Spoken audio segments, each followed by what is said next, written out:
राज्य में सबसे बड़ी बेईमानी हो गई है। इस राज्य की जनता बेईमान नहीं है, नतीजे कबूल नहीं है। मैं मानता हूं जनता को भी नतीजे कबूल नहीं है। जनता को भी ये जनता का निर्णय नहीं हो सकता है। मैं बार बार बोल रहा हूं, महाराष्ट्र की जनता का जो मन है, हमें मालूम था किस दिशा में जा रहा है। यहाँ लाडले भाई है, लाडले नाना जी है, लाडले दादाजी है, सब कुछ लाडले है ना। यहाँ जो नतीजे सामने आए उसके ऊपर मैं विश्वास रखने को तैयार नहीं। ये जनता का फैसला मानने को तैयार नहीं।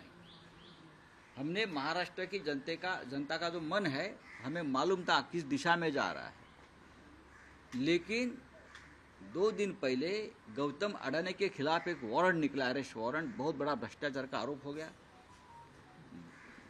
ब्राइब का केस है, रिश्वत का केस है 2000 करोड़ का। उसमें भारतीय जनता पार्टी की पूरी पोल खोल गई।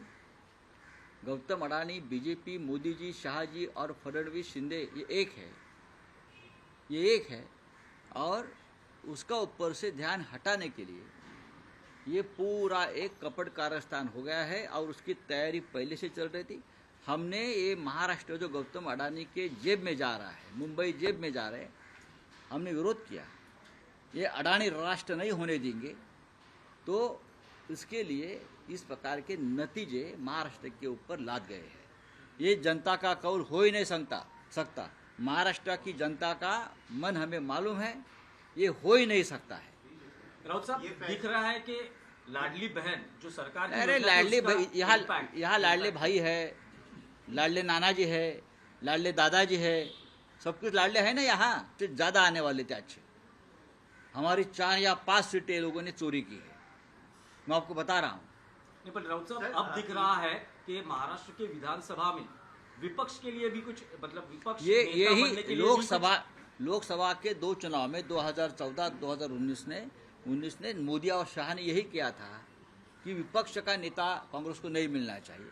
इस बार भी वही स्ट्रेटेजी महाराष्ट्र में की है कि विधानसभा में कोई विपक्ष का नेता नहीं रहेगा। ये हमेशा बीजेपी की स्ट्रेटेजी रहती है। लेकिन आप कह रहे हैं कि कुछ गड़बड़ है। गड़बड़ तो है। गड़बड़ क्या है? मतलब अभी ईवीएम में गड़बड़ है या अरे भाई ठहरो, फंडिंग हुआ है, पूरे नतीजे आने तो हम बाद में बात करेंगे ना, क्यों नहीं करेंगे। पैसा तो ऐसा है कि हर चुनाव क्षेत्र में नोटों की मशीन लगाई थी। अरे शिंदे का एक भी उम्मीदवार सिटिंग एमएलए गिरता नहीं, और शिंदे ये बोल रहे थे हमारा एक भी सिटिंग विधायक गिरेगा नहीं। आपको मालूम होगा तो मैं इस्तीफा दूंगा। ऐसा होता है क्या चुनाव में कभी? हमारा एक भी नहीं गिरेगा। ये कौन सा भरोसा है? ये कौन सा लोकतंत्र है? 200 के ऊपर किसी को चुनाव में नतीजे मिलते हैं क्या? जिस देश में, जिस राज्य में सबसे बड़ी बेईमानी हो गई है, इस राज्य की जनता बेईमान नहीं है। ये नतीजे ऐसे दिए आपने कि आपने राज्य को, जनता को बेईमान ठहराया है। इस राज्य की जनता बेईमान नहीं है। जो नतीजे आ रहे हैं वो महाविकास आघाड़ी को कबूल है नहीं। तो आगे की क्या भूमिका रहेगी महाविकास? नतीजे कबूल नहीं है। मैं मानता हूं जनता को भी नतीजे कबूल नहीं है। जनता को भी ये जनता का निर्णय नहीं हो सकता है। मैं बार बार बोल रहा हूं और मुझे बार बार आप वही सवाल पूछ रहे हैं। लेकिन जो महाविकास आघाड़ी के कुल आंकड़े दिखाई दे रहे हैं, कुल संख्या दिखाई दे रहे हैं, उससे ज्यादा शिंदे गुट के कैसा हो सकता है? आप अपने मन को पूछे, आप पत्रकार है, आप अपने मन को पूछे क्या महाराष्ट्र में संभव है? आप अपने मन को पूछे कि महाराष्ट्र में शिंदे को 60 सीटें मिलती है, संभव है क्या? ये अजीत पवार को 40 सीटें मिलती है, क्या ये संभव है? भारतीय जनता पार्टी को 125 सीटें मिलती है, क्या संभव है?